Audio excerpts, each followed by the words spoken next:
Le coach, il a dit déjà en interview, il répète beaucoup pour nous, il faut s'habituer parce que même dans le match, même sans faire les changements, il va changer le système, il va changer les joueurs de place. Lui, c'est un entraîneur qui voit beaucoup de choses sur le terrain, il voit les espaces et il nous donne beaucoup de bonnes informations. Nous, on est là pour l'équipe. On va toujours essayer de s'adapter le mieux possible. Si vous regardez mon placement aujourd'hui, moi, j'ai commencé dans une position et j'ai fini dans l'autre, avec Kimi aussi, par exemple. Je pense qu'il y a eu des très bonnes choses qu'on doit continuer sur cette voie. Eh bien, continuez. Merci, capitaine. Il faudra un peu de temps. C'est le sens du message ce soir de Marquinhos après ce nul un partout du Paris Saint-Germain ici au Stadium. Oh, le capitaine. Ouais, je vous dis, vous allez bien? Moi ça va pas. On fait match nul contre un promu. Lorient, ensuite Toulouse, c'est quoi la prochaine? Mais c'est normal, on fait match nul parce qu'on a joué qu'une mi-temps. Il a fait la deuxième mi-temps pour que Mbappé et Dembélé rentrent. C'est la première mi-temps, c'était pas le PSG qui jouait. C'est le PSG handball qui jouait. À faire la passe à 10, la passe à 10, la passe à 20. Je sais quoi? On fait la passe à qui après? Au remplaçant? Limite, je me suis dit à la mi-temps, c'est pas Mbappé qui va rentrer, c'est Nicolas Karabatic qui va rentrer. Un joueur de handball, bah non. La passe autour du but, mais c'est quand les actions? Il faut y aller, il faut y aller percuter. Il n'y en avait aucun qui pouvait faire de la percussion. Sérieusement, aucun. Quand Mbappé et Dembélé sont rentrés, c'était un tout autre PSG. Enfin, la vérité, c'était une toute autre équipe. En première mi-temps, le PSG a quand même eu quelques occasions. Et le Gonzalo Ramos, déjà le premier match, on dit bon, on ne peut pas te juger, il a pas eu beaucoup d'occasions, ok. Mais là, il en a eu des occasions, le Gonzalo Ramos. Et là, on voit les limites. Là, on commence à penser, est-ce que c'est une fraude ou pas?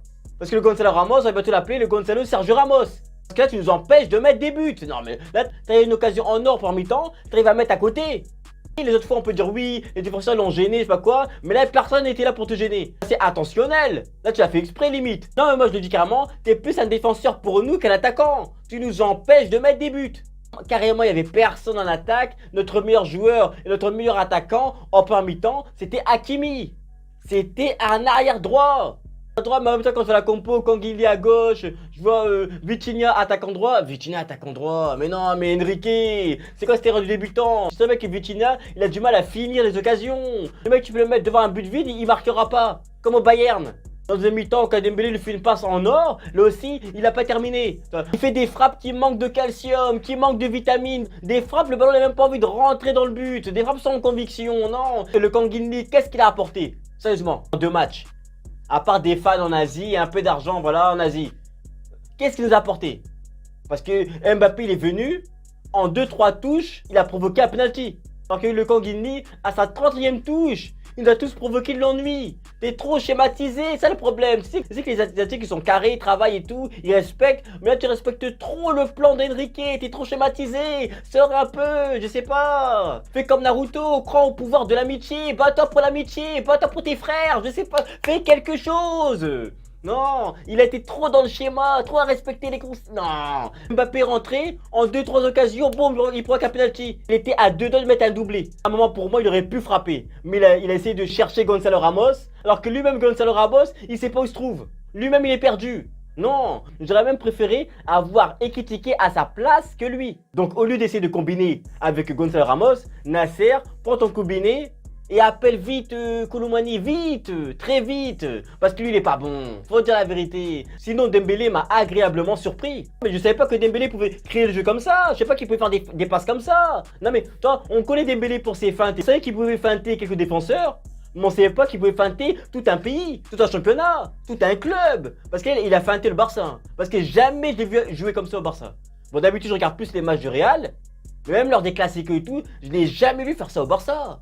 Sérieusement, des passes longues comme ça, du pied gauche, carrément c'est lui qui crée le jeu. On a eu le débat, est-ce qu'il peut remplacer Neymar? Honnêtement, des passes à la Neymar, à la Messi carrément. Une vision du jeu, je savais pas. Les médecins n'avaient pas prévenu qu'on peut passer de myope à une vision normale. Non, parce que au Barça, il voyait rien. Aucune vision du jeu. Là, il est au PSG, il joue carrément le ballon. Le mec, c'est un visionnaire. Le mec, il regarde au loin, il n'a pas repéré un joueur, il a repéré carrément une situation. Non, mais c'est vrai, il crée des situations, il crée des mouvements. Il crée des buts. Tu vois, sérieusement. Non mais là c'est un autre Dembélé qu'on a vu. Avec ses crochets, les crochets tout, on est habitué aux crochets. Même si là il les a crochetés, on dirait qu'il joue avec ses enfants. Il était à l'aise. Mais là franchement ce qui m'a vraiment surpris, c'est vraiment les passes. Sérieusement. Et c'est dommage qu'il rentre pas un peu plus dans l'axe un peu trop collé au flanc droit. Et donc le jeu se cantonne un peu qu'à son côté. Mais si on met un autre milieu aussi un peu créatif, pas la Verratti ou un autre qu'il faut acheter, non. Le PSG en termes de construction aussi peut être très dangereux.